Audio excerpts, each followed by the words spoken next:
सत्ता के गलियारों से, राजनीति अय्यारों से सीधे सच की जमीन पर।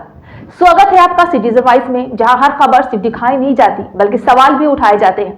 मैं हूं शब और आज हम आपके लिए लेकर आए हैं वो खबरें जो अक्सर पर्दे के पीछे छुपा दी जाती हैं, लेकिन सिटीजन वॉइस में उन्हें सामने लाया जाता है।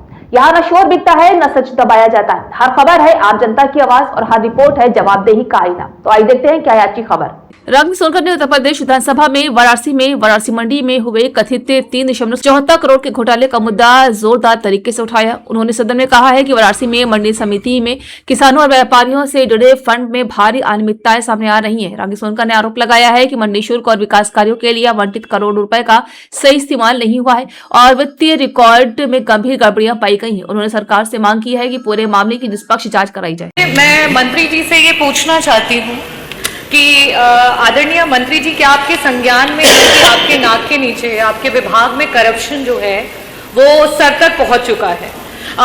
माननीय नरेंद्र मोदी जी के क्षेत्र में, उनके सांसदीय क्षेत्र में बनारस की मंडी में 12 लाख की लागत के रोड के लिए 3 करोड़ 74 लाख का जो है भुगतान कराया गया है।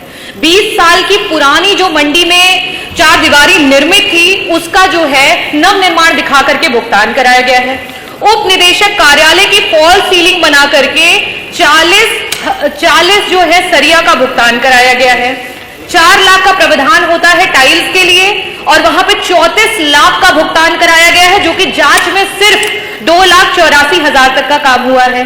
चिनाई का जो काम है वो 11 लाख के स्थान पर 25 लाख का भुगतान कराया गया है। अध्यक्ष जी, मेरा प्रश्न जो था मंत्री जी से वो ये था, क्योंकि समय बहुत कम है इसलिए मैं शुरू से नहीं बता पाई। मैं बताना चाहती हूँ, मेरा जो प्रश्न था वो मंत्री जी से ये था। अध्यक्ष जी, मेरा जो प्रश्न था वो मंत्री जी से ये था कि मंडी विभाग के द्वारा मंडी के रखरखाव के लिए और उसके द्वारा बनाई गई सड़कों के लिए क्या उनकी जिम्मेदारी होती है?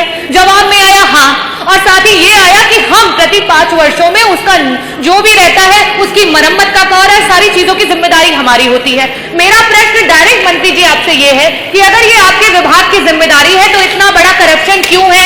इसमें बार बार जांचें होने के बावजूद भी बार इस पे जांच हुई, उसके बाद जो है ब्लैकलिस्ट किया गया, ब्लैकलिस्ट के बाद वापस से उन्हीं लोगों को काम दिया गया। इसकी पूरी जांच की समिति के पेपर्स हैं, मैं टेबल करना चाहूंगी। अध्यक्ष जी, मेरा पहला प्रश्न ये है, जो आपके विभाग की जिम्मेदारी है, जो आपका काम है, उस काम में इतना बड़ा करप्शन है, अभी तक उस पर एक्शन क्यों नहीं लिया गया?